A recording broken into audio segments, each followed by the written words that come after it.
겠습니다. 마태복음 21장 말씀입니다. 마태복음 21장 1절 말씀입니다. 네, 찾으신 줄 알고 봉독드리겠습니다. 마태복음 21장 1절 말씀입니다.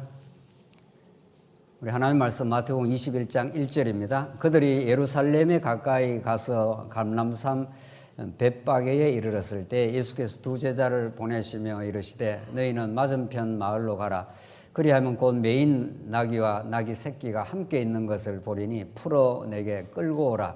만일 누가 무슨 말을 하거든 주가 쓰시겠다 하라. 그리하면 즉시 보내리라 하시니 이는 선지자를 통하여 하신 말씀을 이루려 하심이라. 일렀으되 시온 딸에게 이르기를 내 왕이 내게 임하나니 그는 겸손하여 나귀 곧 멍에 매는 짐승의 새끼를 탔도다 하라 하였느니라.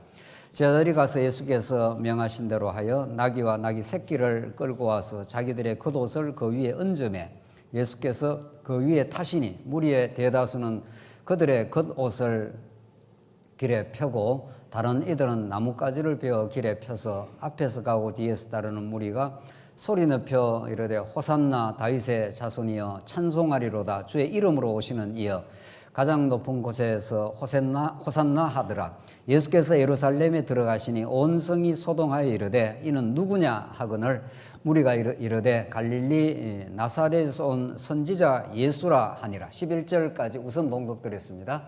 오늘 마태복음 말씀을 우리가 상고하면서 구약 전체의 하나님 나라 언약을 대전제로 우리가 그 근거로 이렇게 생각하면서 마태복음의 말씀을 우리가 상고하고 있습니다. 마태복음 특별히 1장에서 5장까지는 구약의 여러 근거를 예언적 근거, 이제 포괄적으로는 언약적 근거를 갖다 대면서 이러한 사건은 이런 말씀을 이루려 하심이라. 이루려 한다는 말이 성취하려 하심이라 이런 뜻이죠. 그러니까 마태복음은 성취의 복음입니다. 그럼 뭘 성취하는가? 하나님 나라를 성취하고 하나님 나라의 주체가 누군가? 예수는 그리스도다. 이렇게 되어 있습니다. 성경이 여러 다양한 사건들을 마태복음에 전개하는 것 같아도 그 밑에 흐르는 일관된 언약적 통일성이 있는 거죠. 그리고 마태복음을 그렇게 지금 읽어나가면서 1장에서 4장에서는 하나님 나라 언약의 성취자로 예수가 이러이러한 구약을 이루려 함이라 하는 성취의 복음을 우리가 읽어내고 그 다음 이제 예수님께서 하늘의 참 선지자, 구약의 모세 같은 선지자, 또 이사야 예레미야를 훨씬 뛰어넘는 진짜 영원한 선지자, 하늘의 영원한 복음을 우리에게 전달해주는 선지자로서 그가 하나님 나라에 살아가는 방식, 그 원리를 산상수훈의 방식을 통해서 내가 하나님 나라를 이렇게 이루겠다. 율법을 내가 구약의 모든 율법을 내가 성취하러 왔다. 폐하러 온 것이 아니다. 이렇게 이제 말씀하시고 우리가 지금 읽어나가는 맥락은 그런 선지자를 넘어 이 땅에 왕권을 가지시고 왕권을 행사하는 하나님 나라의 주체이시다 하는 것이 우리 21장 이제 앞에서부터 계속 그 말씀을 전가하고 있는데 오늘 21장 말씀도 왕권을 가지신 분이 하나님 나라를 이루시기 위해서 어떻게 그 왕권을 실행하는가, 행사를 어떻게 왕권을 이 땅에 보여주는가로 그렇게 되어 있습니다. 오늘 21장 우리가 주어진 그 말씀을 살펴가면서 이제 단순 예수님의 왕권의 성격이 중요합니다. 이 땅에 명멸해 왔던 수많은 왕들이 있지 않습니까? 뭐 이조시대 세종대왕도 있고 연산군 같은 폭군 왕도 있고 뭐 이 땅에 수많은 왕들이 있지만 우리는 성경의 관점, 복음적 관점에 따르면 그들의 왕은 참 왕이 아닌 거죠. 그래서 예수님을 만왕의 왕 그러죠. 이 땅에 명멸하는 나타났다가 사라지고 나타났다가 사라진 그런 수많은 왕들이 있는 것 같지만 이런 말이죠. 예수님이야말로 구약의 성도들이 그렇게도 기대하고 소망했던 이 땅에 영원한 하나님 나라, 신령한 나라를 이 땅에 실현 가능한 이 땅에 성취 가능한 진짜 왕으로 오셨다 이런 거죠.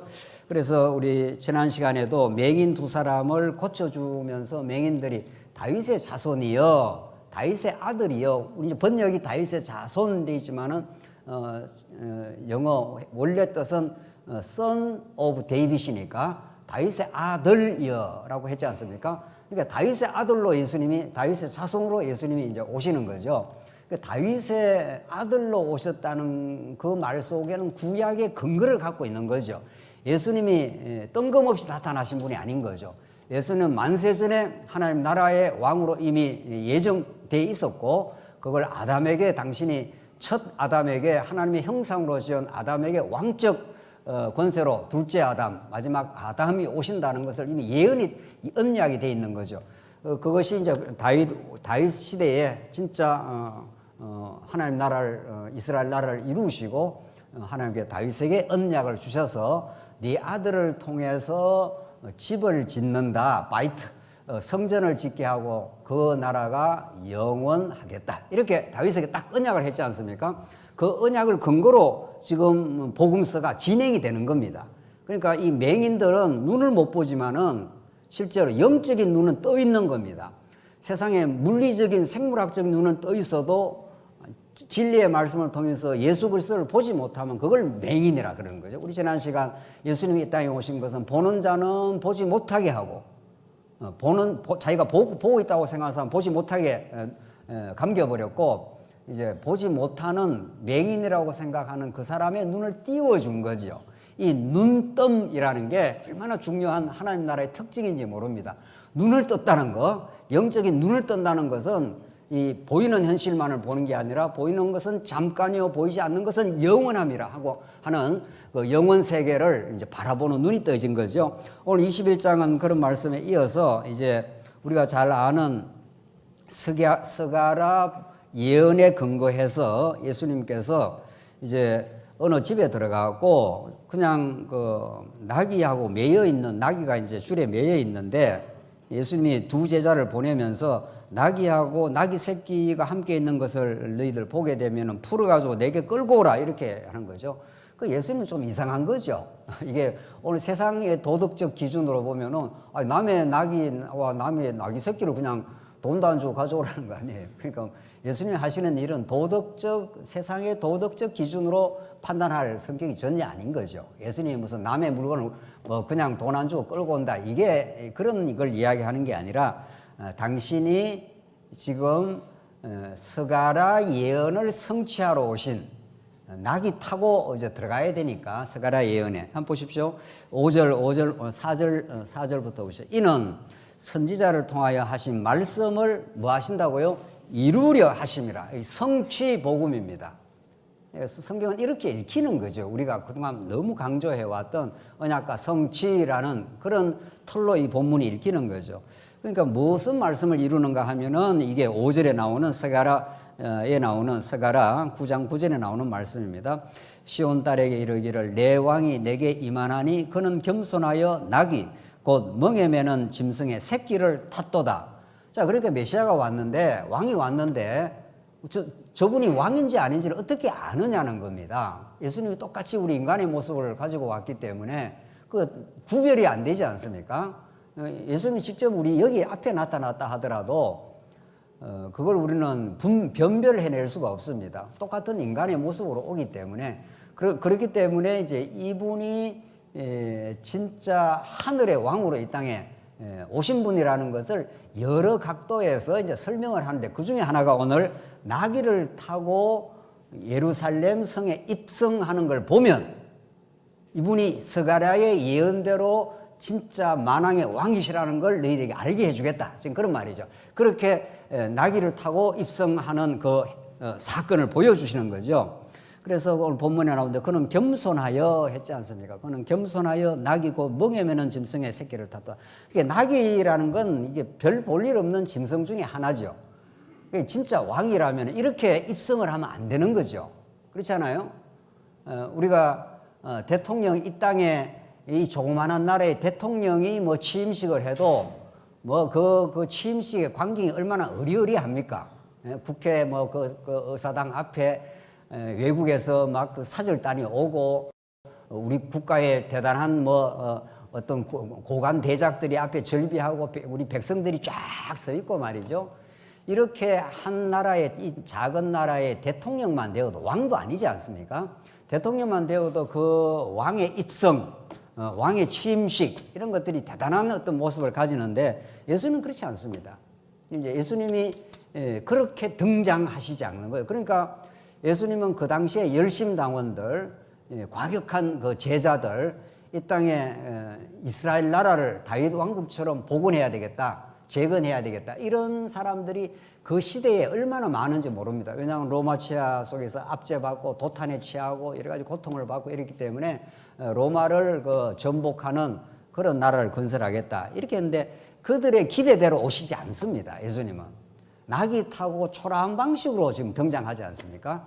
막 로마 제국을 뒤엎을 만한 그런 빛과 번쩍한 그런 그 찬란한 모습으로 등장하지 않습니다. 그래서 그는 겸손하여 낙이 곧 멍에 매는 짐승의 모습을 탓도다 하라 하였느니라. 6절 제자들이 가서 예수에게 명하신 대로 하여 나귀와 나귀 새끼를 끌고 와서 자기들의 겉옷을 그 위에 얹으매, 그러니까 뭐 나귀 위에다 겉옷을 얹어갖고 말 안장처럼 그렇게 만든 거죠. 예수께서 그 위에 타시니 무리의 대다수는 그들의 겉옷을 길에 펴고 다른 이들은 나뭇가지를 베어 길에 펴고 앞에서 가고 뒤에서 따르는 무리가 소리 높여 이르되 호산나, 호산나라는 뜻은 구원하리로다 이런 뜻입니다. 그러니까 이것은 굉장히 중요한 표현이죠. 예수님은 초라한 방식으로 낙이 타고 입성을 하는데 이들은 이분이 우리가 그렇게도 기다렸던 이 도탄에 빠진 이 민족과 이 나라를 구원해 줄 수 있는 그런 메시아라는 걸 믿긴 했습니다. 그런데 그 메시아의 개념이 이제 신령한 통치를 하나님 나라를 이루는 그런 메시아로는 깨닫지를 못하고 그래서 그냥 호산나, 우리를 호산나라는 뜻이 구원하리로다 이런 뜻이니까 다윗의 자손이여, 이거는 맞죠. 다윗의 자손이여. 그 앞에 우리 20장에서도 맹인이 다윗의 자손이여 했던 것처럼 여기도 호산나 다윗의 자손이여 찬송하리로다, 주의 이름으로 오시는 이여 가장 높은 곳에서 호산나 하더라. 우리를 구원하실 자가 드디어 이 땅에 출현하셨다, 왕 중의 왕이 오셨다. 지금 그런 예수가 왕대심의 표현을 지금 이런 스가랴 예언의 방식으로 하고 있는 거죠. 예수께서 예루살렘에 들어가시니 온 성이 소동하여 이르되 이는 누구냐 하거늘 무리가 가로되 갈릴리 나사렛에서 온 선지자 예수라 하니라. 이렇게 해서 이 사람들이 이제 예수가 특별한 존재라는 걸 알긴 했습니다.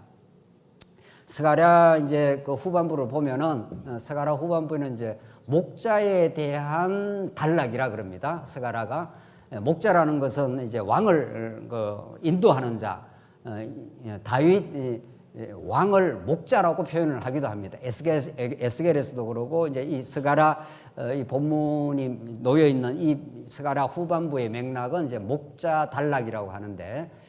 스가랴 뒤에 가면 이제 마태복음 뒷부분에 가면은 이 스가랴 본문을 뒤에 나오는 본문을 하나 인용을 하면서 내가 목자를 치리니 양들이 어떻게 된다 그랬죠? 흩어진다 그랬습니다. 이제 예수님께서 이제 십자가에 죽으러 가시는 죽으시는 바로 그 즈음에 스가랴 본문을 하나 더 인용을 합니다. 마태가. 그러니까 하나님께서 마태 기자에게 스가랴에 나오는 여러 본문들을 적절히 인용을 하는 거죠. 그러니까 신약 기자는 구약을 잘 알고 있는 겁니다. 그렇죠? 구약의 스가랴에서 이분이 왕이시라 하는 것을 입증하기 위해서는 나귀를 타고 등장한다 했을 때는 나귀 새끼를 타고 왕이 입성한다는 스가랴 본문을 인용을 하고, 그리고 그 왕 대신 목자는 왕권을 가지고 있는 거죠. 양을 완전히 지배하지 않습니까? 목자라는 그 메시지는 굉장히 중요한 메시지입니다. 여호와는 나의 목자시니. 목자는 어떤 그 신학적 의미를 가지고 있는가 하면 왕입니다.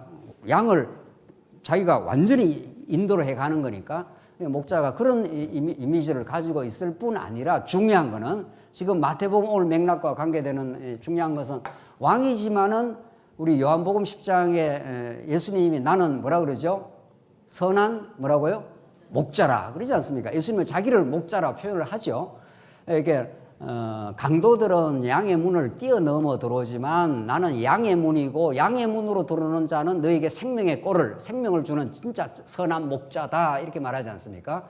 이 스가랴 본문 자체가 후반부에 목자 단락이라 그러는데 목자에 대해서 이제 거론하면서 이제 그분이 왕으로 출현을 한다. 그러니까 나귀 새끼 타고 이제 등장을 한다. 그런데 목자 의미는 왕적 의미만 가진 게 아니라 선한 진짜 선한 목자, 가짜 싹군 목자 말고 말이죠. 그 선한 목자는 양들을 위하여 뭐 한다 그럽니까? 요한복음에 제가 찾지는 않겠습니다. 시간이 걸리니까. 선한 목자는 양들을 위해서 뭐 한다고요? 자기를 버린다. 그런 거죠. 죽는다. 이런 뜻입니다. 그 선한 목자는 양의 그 생명을 절대적으로 책임을 지는 거죠. 양이 하는 일은 양을 푸른 풀밭으로 쉴만한 물가로 인도하는도다. 여호와가 진짜 목자인 거죠. 여호와 하나님을 여러 비유를 통해서 성경에 설명을 하는 거죠. 여호와 하나님이 오전에는 남편 비유로도 설명했죠. 그렇죠? 이스라엘 백성들이 남편을 버린 이 창기 같은 음부 같은 인생들을 하나님께서 정결하게 해준다 할 때는 여호와 하나님을 남편으로도 설명하고 여호와 하나님을 스가랴 후반부에서는 목자로도 설명을 합니다. 에스겔에서도 목자 비유가 많이 나오는데, 그러니까 목자라는 것은 여호와 하나님이 목자로 등장하는데, 여호와 하나님이 목자일 뿐 아니라 여호와 하나님이 보내시는 언약의 성취자도 목자예요. 그렇죠? 그러니까 여호와 하나님이 목자일 뿐 아니라 진짜 선한 목자로 누가 오시는 거죠?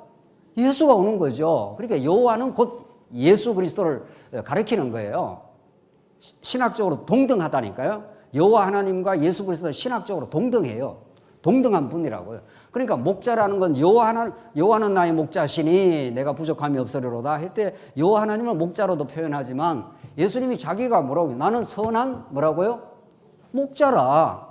목자니까 너희들을 다 먹이고 입히고 푸른 풀밭으로 이제 쉴만한 물가로 인도하는 목자일 뿐 아니라, 내가 선한 목자는 양들을 위해서 뭐 한다는 거예요? 죽는다는 거죠. 양들을 위해서 자기를 버리는 게 진짜 선한 목자. 싹군 목자는 되죠. 양들을 어떻게 해요? 겁탈하는 거죠. 키워갖고 자기가 잡아먹는 거, 이게 이제 가짜 이제 싹군이라고 그러지 않습니까?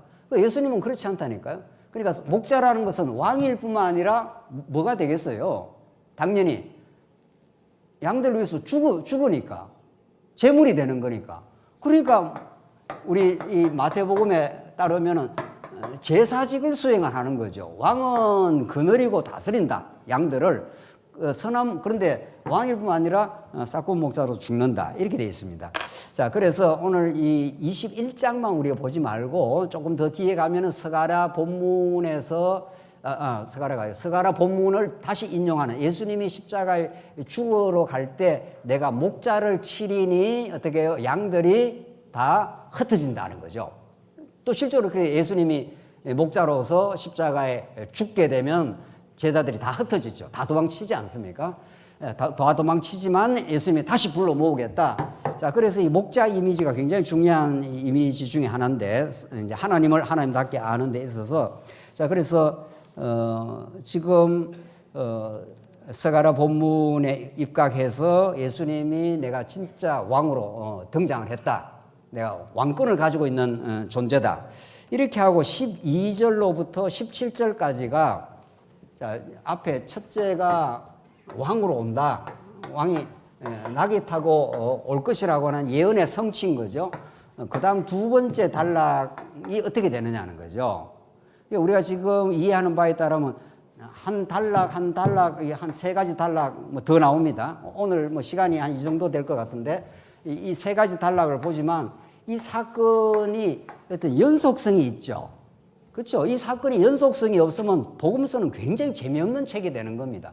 뭐 이 말했다, 저 말했다, 또 딴 말했다, 자꾸 이렇게 전개되지만 12절에 한번 보시죠. 예수께서 어디에 들어가십니까? 성전에 들어가시죠.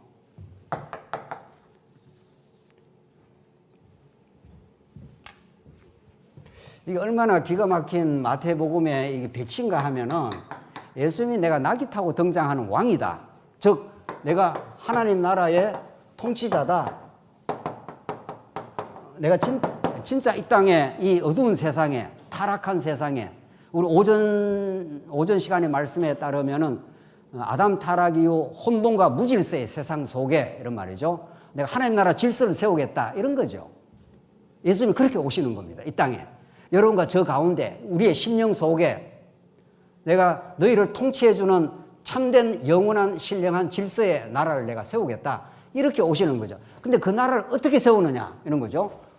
그 나라를 세우는 그 나귀를 타고 오는 선한 목자는 왕이긴 하지만은 어떤 존재예요?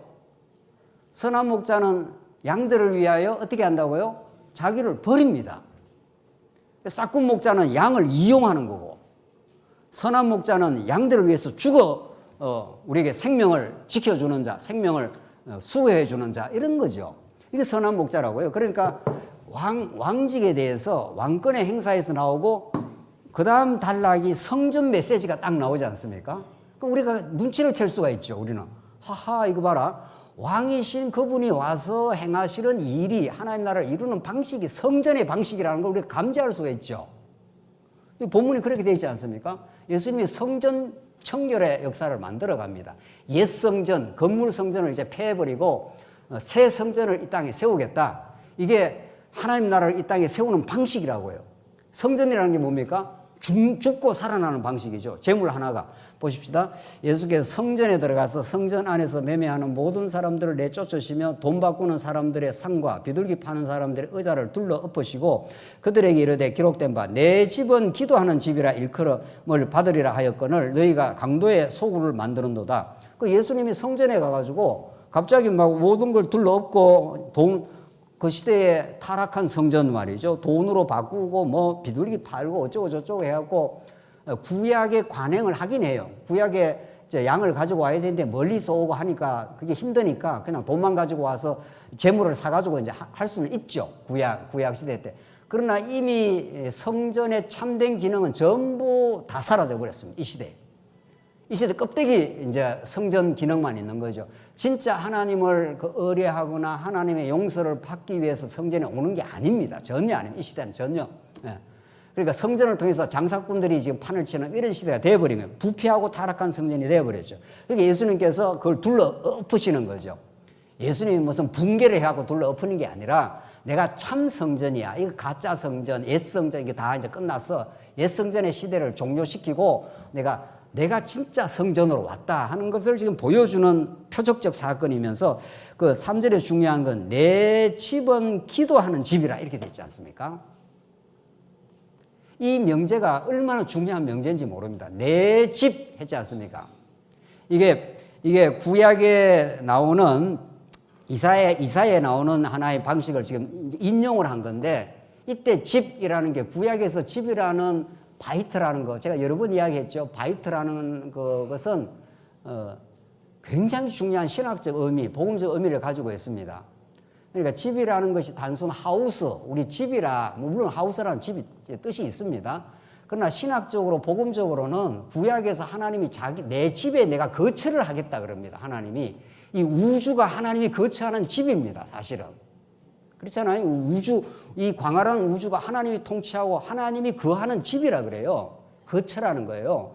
이 집이라는 이미지가 굉장히 중요한 의미를 갖고 있는데 다윗 언약에서는 이 집이라는 것이 성전입니다. 이게 다윗 언약에서는 그러니까 하나님께서 다윗이 성전을 지으려고 했죠. 그래서 성전을 지으려고 온갖 준비도 많이 했습니다. 그래서 아이고 나는 이게 궁전에 사는데 하나님의 언약궤가 이렇게 밖에 이렇게 한데 추운데 그냥 있다 이 말이죠. 쉽게 말하면. 그래서 내가 성전을 지어드리겠습니다. 그러니까 하나님 뭐라 그러십니까? 하나님이 아이고 기특하다 지어라 이렇게 했습니까? 거절하십니다. 거절합니다. 성전은 너가 짓는 거 아니야 이런 거죠. 내가 지을 거야 이런 말이죠. 이게 하나님의 성전 거절 사건입니다. 인간이 성전을 지으려고 달라들면 큰일 나는 겁니다. 정말. 이 건물은 성전이 아니잖아요. 건물이야 우리가 애쓰고 수로해서 연보해서 이렇게 지을 수 있지만 참 성전은 그 다윗이 지으려고 하니까 아스라 이러는 거죠. 너가 성전 못 지어. 성전은커녕 너는 나중에 또 범죄하고 헛짓해. 너가 무슨 성전을 지어. 내가 짓겠다 이런 뜻입니다. 이 메시지가 얼마나 다윗 언약에서 중요한 메시지인지 모릅니다. 예. 왜냐하면 다윗 시대에 그렇게 나라가 잘 세워졌습니다. 그러나 다윗 이후에 솔로몬 후반기만 가도 어떻습니까? 후반기가 어떻게 되죠? 그 나라가 어떻게 되죠? 그 나라가 뭐 아주 질서정연하게 잘 이렇게 번창하고 융성했습니까? 안 그렇습니다. 한 시대만 지나가도 솔로몬 후반기에 헛짓하고, 헛짓 맞죠? 헛짓. 온갖 여자들 끌고 들어와고 온갖 뭐 우상을 다 섬겨버립니다. 이게 완전 나라가 이게 완전 막 흙탕물이 막 넘치는 거죠. 그래서 얼마 못 갑니다, 이게. 하나님 그걸 잘 알고 있습니다. 그래서 다윗에게 네 아들을 통해서 내가 내 집을 짓게 하겠다. 그러니까 이스라엘 백성들의 연약함, 그들의 죄악성, 그들의 불가능성 이런 걸 하나님이 아십니다. 알고 내 집을 지어주겠다. 뭐 성전을 내가 짓겠다. 내가 하늘의 식양을 따라서 내가 솔로몬을 통해 성전을 지어주겠다. 이렇게 말합니다. 이게 다윗 언약입니다. 이 성전을 통해서 내 집과 내 왕위가 영원하겠다. 지금 그런 말이죠. 그러니까 오늘 본문에서 내 집은 기도하는 집이라 하는 이 명제가 이거 가지고 뭐 예배당에 와서 우리 기도해야 됩니다. 막 이렇게 기도에다가 막 포인트를 두고, 물론 기도 중요합니다. 기도 얼마나 중요한지 모릅니다. 근데 신학적으로 이게 내 집이라는 게 포인트예요. 내 집은 하나님이 지으시는 하나님의 성전, 그것이 하나님께 기도하는 집이 되는 거죠. 성전이라는 건 내가 만들 수가 없습니다. 그리고 성전을 통해서 하나님 나라가 이루어지는 것도 하나님의 나라를 하나님이 이루십니다. 우리 장안조한교도 하나의 작은 하나님의 나라죠. 하나님께서 계획이 있어 세우고 하나님이 앞으로 지켜갈 겁니다. 그렇죠? 그걸 우리가 믿는 거, 그걸 우리가 기도하게 되는 겁니다.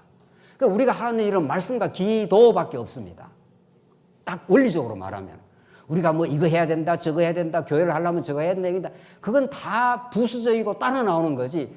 모든 성도가, 모든 우리 하나님의 백성이, 우리 성전된 우리가 하는 일은 말씀을 사랑하고 기도하는 일입니다. 이거 분명해졌습니까? 그게 우리가 하는 일입니다. 그 기도라는 건 내가 할 수 없기 때문에 하나님이 이 교회를 지켜주시옵소서. 하나님이 지키십니다. 반드시 지킵니다. 그렇죠? 우리가 뭐 지키려고 우리가 이렇게 하려면 자꾸 이렇게 사달이 납니다. 사달이라는 이 전문 용어를 또 썼네요. 사달이 뭐죠? 어긋진다는 거예요. 뭐가 안 맞다는 거예요. 오늘 본문을 한번 보십시오. 그래서 내 집은 기도하는 집이라. 여기에 깊은 정말 복음의 의미가 담겨 있습니다. 그래 일컬이르마 받으리라 하였거늘 너희는 강도의 소굴을 만드는도다. 14절 맹인과 전원자들이 성전에서 예수께 나오매 고쳐주시니 했지 않습니까? 성전이 치유하는 곳입니다. 성전이 회복을 시키는 곳이에요. 아담 타락 이후 모든 인간이 죄인이 되었고 스스로 극복할 수가 없습니다. 우리는 죄된 몸을 피부를 뚫고 밖에 나올 수가 없습니다. 머리끝에서 발끝까지 우리는 자기 중심이고 자기만 생각하고 자기 영광. 누가 그래요? 오늘 TV를 잠깐 보니까 그 재밌는 이야기가 나왔어요. 남편이 죽었습니다. 아이고 남편 죽으니까 얼마나 애달고 힘듭니까? 그러면서 뭐라고 그러는가 하면은 남편이 죽으면 남편을 그리워하거나 남편을 정말 가슴 아파할 수가 있죠. 그런데 이제 그 사람이 그랬다는 거 아니에요. 아이고 남편이 죽어서 자식이 이렇게 많은데 나는 어떻게 살고 그랬다는 겁니다. 남편 죽어서 남편을 위해서 울었습니까? 자기를 위해서 울었습니까? 인간은 자기를 위해서 사는 사람이에요. 무엇을 해도 자기를 위해서 하는 거예요. 남편은 뭐 어차피 돌아가셨는데 남편이 염려가 되는 게 아니고 남편이 뭐 애달픈 게 아니고 나는 어떻게 살지. 이게 인간이에요. 이게 머리끝에서 발끝까지 무엇을 해도 자기 중심이에요. 이걸 우리가 부인할 수 있습니까? 우리는 부인 못합니다. 우리가 정직하게 하나님께 돌아보면은 그래서 우리는 철두철미하게 자기 중심적 죄인입니다. 그래서 우리는 성전이 필요합니다. 맹인과 전원자들이 성전에서 예수께 나오매 고쳐주시니 했지 않습니까? 아무도 우리 인생을 고칠 수 없습니다. 허망한 이야기들 말이죠. 인문학이고 상담학이고 어쩌고 저쩌고 인간을 갖다가 고칠 수 있고 어쩌고 저쩌고 한다고 그 껍데기로 약간 뭐 할 수는 있겠죠. 인간의 본질을 고쳐냅니까? 인간을 본질상 고칠 수 있는 그런 존재자가 이 땅에 존재합니까? 고치려고 달라드는 그 사람이 가장 죄인이에요. 아무도 우리 인생을 본질적으로 하나님 중심으로 바꾸어낼 수가 없습니다. 하나님 중심으로 바꾸어져야 인간이 변하는 건데 예수만이 우리를 회복을 시킵니다. 하나님과 우리 인생의 이 막힌 담을 아무도 풀 수가 없습니다. 그래서 예수가 이 땅에 중보자로 오셔서 예수 안에서 우리가 묶어지면, 예수 안에 연합이 되면 하나님과 연합이 됩니다. 이거 외에 다른 길이 있습니까? 이때라야 우리가 인간의 치유가 일어납니다. 그래서 성전에서 예수가 고쳐준다는 겁니다. 예수만이 우리를 인생을 하나님 경배하는 인생으로 고치겠다, 이런 뜻입니다. 거기에서 진짜 치유가 일어납니다. 그래서 하나님과 연합을 누리고 하나님 앞에 살아가고, 오늘 추수감사절 아닙니까? 우리 인생은 감사 안 합니다. 우리 타락한 인생은 끝까지 자기 중심이기 때문에 어떤 일이 일어나도 이것보다 더 좋기를 바랍니다. 지금도 살만하고 지금도 하나님의 은혜 속에 있는데 그 은혜를 망각합니다, 우리는. 그리고 이거는 실언이 내가 원하는 대로 대해줘야 되겠다, 이런 뜻이죠. 그리고 그 사람은 감사가 없는 거죠. 이 감사 없는 이거 치명적 질명을 우리 인생은 안고 살아갑니다. 이걸 바꿔내는 힘은 우리 안에 내재하지 않습니다. 예수를 이 땅에 보내주시고 예수님 십자가에 우리가 함께 죽고 함께 살아나서 하나님께 묶어버렸습니다. 그래서 이걸 언약이라고 합니다. 언약은 말씀으로 묶는다, 이런 뜻입니다. 언약, 약이라는 게 묶을 약자입니다. 약속할 때도 그것도 묶을 속자입니다. 그러니까 잘못 묶여있는 사람을 건져내서, 오늘 우리 집사님 기도했지 않습니까? 주 안에만 평강이 있습니다. 했지 않습니까? 주 안에만 우리 안식이 있습니다. 주 밖에, 말씀 밖에 나가서 아무리 노력을 해도 하나님과 묶여있지 않기 때문에, 그래 하나님과 묶어주시려고 언약을 하신 겁니다. 말씀으로 묶어버렸습니다, 우리를. 그래서 우리를 하나님의 생명 가운데 건져 놓은 거죠. 그래서 그냥 예수님이 아무렇게나 지금 치유하지 않습니다. 15절 대제사장과 서기관들이 예수께서 하시는 이상한 일과 또 성전에서 소리질러 호산나 다윗의 자손이야 하는 어린이들을 보고 노하여, 어린이들이 다윗의 자손이요 다윗의 자손 하니까 옆에 있는 서기관과 대제사장들은 그 어린아이들을 무시하는 거죠. 예수님은 이 땅에서 어린아이 같은, 이 땅에서 별 볼 일 없어 보이는 죄인들, 세리와 창기들, 그들의 친구가 되어주는 겁니다. 그러니까 세상의 기준과는 전혀 다릅니다. 그래서 16절 예수께 말하되 그들이 하는 말을 듣느냐?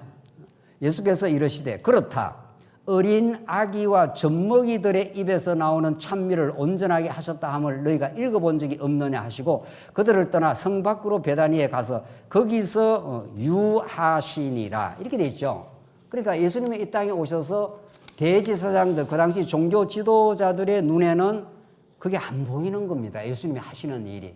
예수님이 하시는 일은 세상의 기준으로 하시지 않고 하늘의 기준을 따라서 신령한 나라를 이루기 때문에, 그러니까 왜 지금 어린아이들 저렇게 호산나고 뭐는 시끄럽게 떠들어, 이런 말이죠. 그렇게 하지 마라, 이런 말이죠. 예수님은 그들의 입을 통해서 하나님 나라가 지금 증거되고 있어, 이런 거죠. 정말 놀랍습니다. 이게 역설입니다.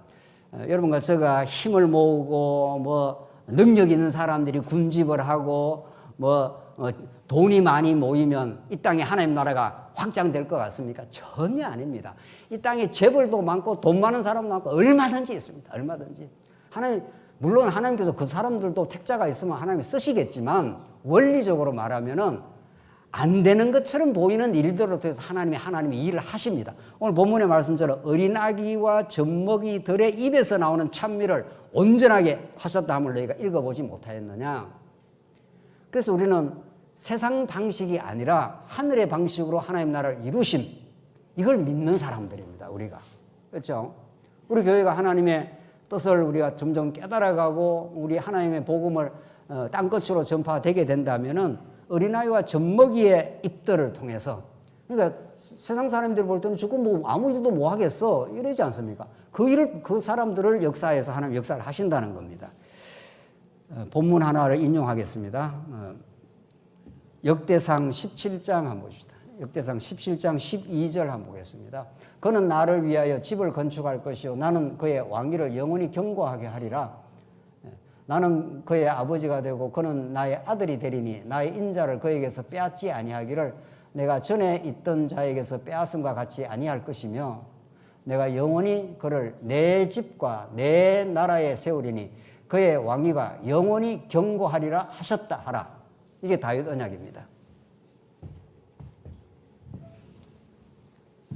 왜 우리는 다윗 언약을 이렇게 주목을 하고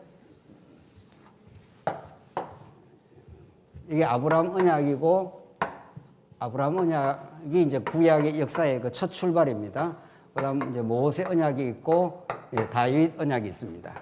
뒤에 물론 이제 새 언약이 있습니다. 그러니까 아브라함 언약, 모세 언약, 다윗 언약 이게 구약 전체를 꿰뚫어가는 언약의 체계입니다. 이게. 그러니까 우리가 구약을 늘 이해를 하고 이 구약 언약들을 예수님이 성취를 하신 거죠. 그러니까 그 중에 오늘 이제 다윗 언약을 이제 보면 됩니다. 아브라함 언약은 가장 먼저 첫 출발하는 언약. 하나님 이스라엘 나라를 내가 건설해 주겠다. 큰 민족을 아브라함에게 이루어 주겠다. 어떻게? 내가 모세라는 방식을 통해서 율법 언약을 통해서 성전을 통해서 내가 너희들이 범죄하고 너희들이 늘 광야에서 범죄하고 또 들어가서도 또 사사시대에 얼마나 많이 범죄를 했습니까? 그래도 내가 너희들을 용서해서 성전에서 용서해서 그 나라를 건설해 줘. 그래서 다윗에게 진짜 건설해 줬습니다. 다윗 왕국이 얼마나 탄탄한 다윗 제국이 되었습니까? 모든 이방의 족속들이 다윗에게 와서 조공을 바쳤지 않습니까? 강건한 나라가 되었습니다. 그 이후에 다윗 이후에 왕들이 이어지는데 다윗 언약이라는 것은 오늘 봉독드린 대로 역대상 보십시다. 그는 나를 위하여 뭐를 건축한다 그랬습니까? 집을 건축한다 그랬죠. 아까 전에 우리가 내 집은 기도하는 집이라 그랬죠. 그렇죠? 그래서 예수님이 왕이심을 보여주면서 성전에서 성경 척결 사건을 일으키고 성전에서 치유를 하면서 이걸 내 집이라 했지 않습니까? 이 내 집, 바이트라고 하는 히브리어로 바이트라는 내 집이 어디서 나왔냐고요. 예수님의 일거수일투족은 전부 구약을 근거로 하고 있습니다. 구약에 우리가 이제 포괄적으로 말해서 언약을 근거로 하는 거죠. 그러니까 예수님의 한 말씀 한 말씀은 뜬금없이 나오지 않습니다. 아무렇게나 툭 튀어나온 말씀이 아니라고. 내 집은 기도하는 집이라. 그런데 너희들이 강도의 소굴로 다 만들어서 그때 내 집이 여기 나오는 거죠. 역대상 17장. 이게 그 유명한 다윗 언약입니다. 이게 다윗 언약이 구약에 다윗 언약이 없으면은 구약 이후의 이스라엘 역사를 설명할 수가 없습니다. 다윗 언약대로 그들이 솔로몬, 르호보암, 므낫세 등등등등등등등 얼마나 많은 왕들이 범죄하고 또 범죄하고 또 범죄해도 그 나라가 영원히 망하지 않는다는 근거가 다윗 언약입니다. 오늘 본문이 그런 거죠. 그는 나를 위해서 집을 건축할 것이요 했지 않습니까? 바이트라고 하는 성전을 근원이라는 게 솔로몬입니다. 다윗이 자기가 건축하겠다 그랬지 않습니까? 그러니까 내가 이렇게 많이 준비를 했으니까 내가 하나님을 위해서 성전을 건축하겠다. 만약 다윗이 건축을 해버리면 어떻게 되는 겁니까? 건축했다 칩시다. 다윗이 자기가 많이 준비해갖고 막 전쟁도 잘하고 해서 막 많이 준비해서 건축을 해버렸다 하면 어떻게 되겠어요? 하나님 찬양하겠습니까? 안 합니다. 내가 내 힘으로 이 많은 이 성전 재료를 다 내가 모아가지고 내가 건설했습니다. 이렇게 주장하고 나올 겁니다. 하나님 그걸 안 받습니다. 여러분과 제가 내 열심으로 교회를 봉사하는 거 하나님 안 받습니다. 딱 거절을 하십니다. 그리고 하나님 내가 할 수 없습니다. 내 힘으로는 하나님 나라를 건설할 수 없습니다. 그렇게 하나님께 자복하고 나올 때 하나님께서 우리에게 새 힘을 주시고 진리를 깨닫게 하여 내가 너 안에서 새 일을 행하겠다 이렇게 말해요. 이게 새 언약입니다. 그래서 우리가 하나님을 섬기고 하나님의 일에 봉사하고 우리가 헌신하게 될 때 내가 했다는 말이 사라지는 거죠. 그래서 하나님이 나를 위하여 집을 건축할 것이요 나는 그의 왕위를 영원히 견고하게 하겠다. 이 왕위를 영원히 견고하게 하겠다. 근데 이제 실제로 구약에서는 끊어졌죠. 그러나 이 구약에서는 끊어졌지만 예수로 이어지면서 영원한 나라가 이루어집니다. 자, 그래서 조금 그 다음 보십시다. 그는 그 다음 내가 영원히 그를 내 집과 내 나라에 세우리니 이래 되지 않습니까?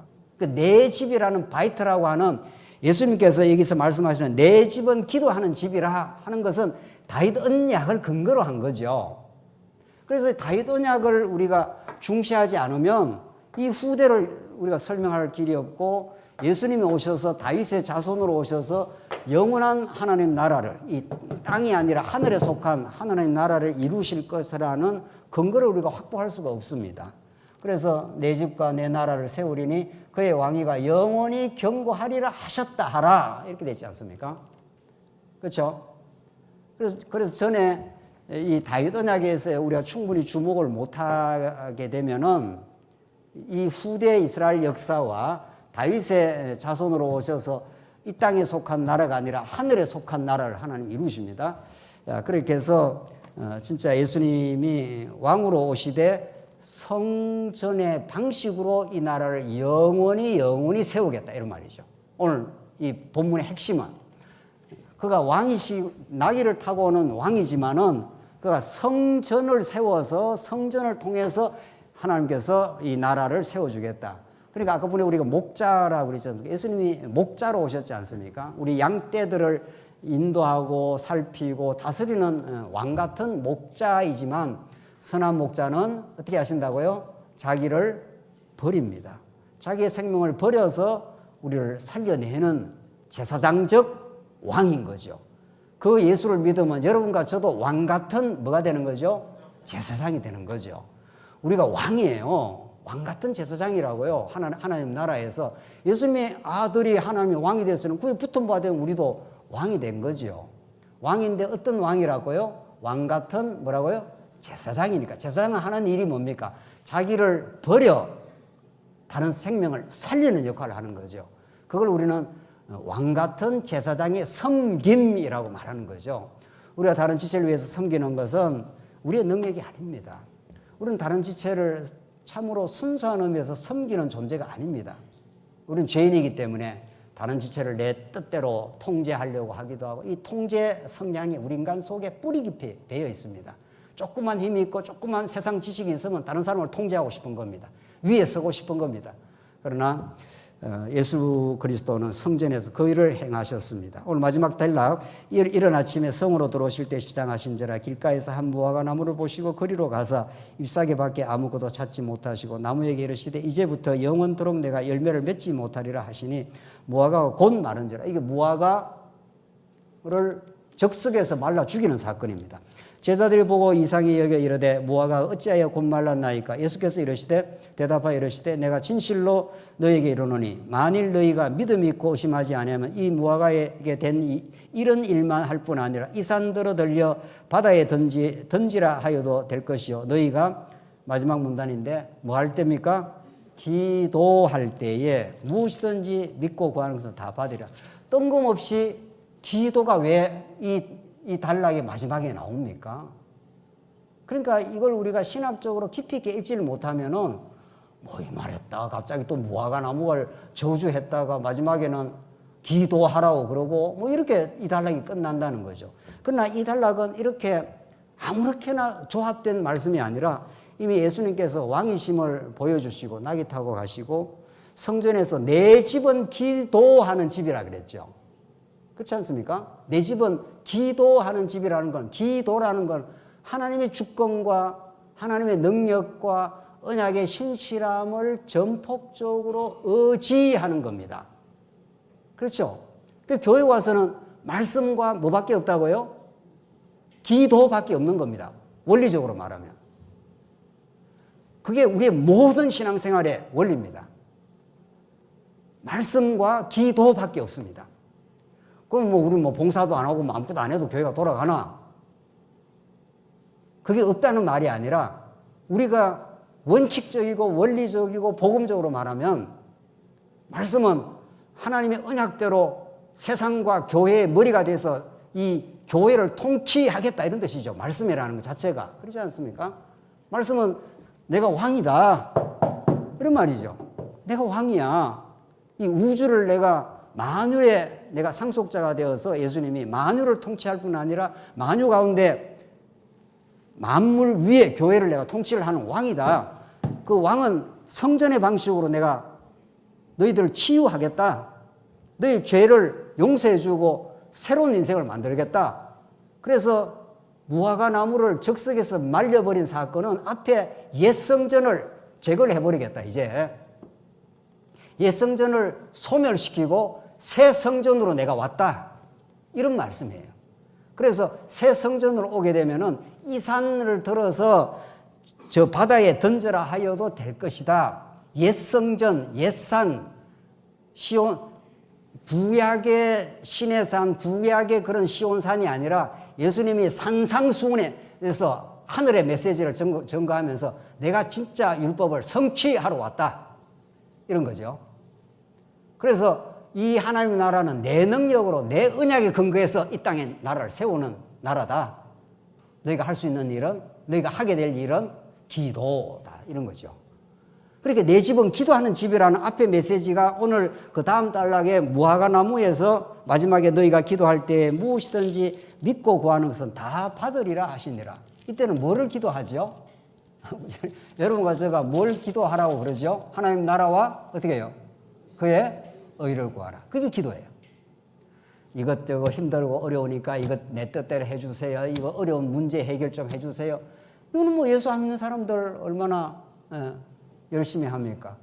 수능이 지난주간 지났는데 수능 때 되면은 또 열심히 수능 특별 기도회를 하지 않습니까? 수능 앞에 놔도 기도할 수 있어요. 어떻게 기도해야 되죠? 하나님 아버지, 우리 아이가 이렇게 수능을 보게 됐습니다.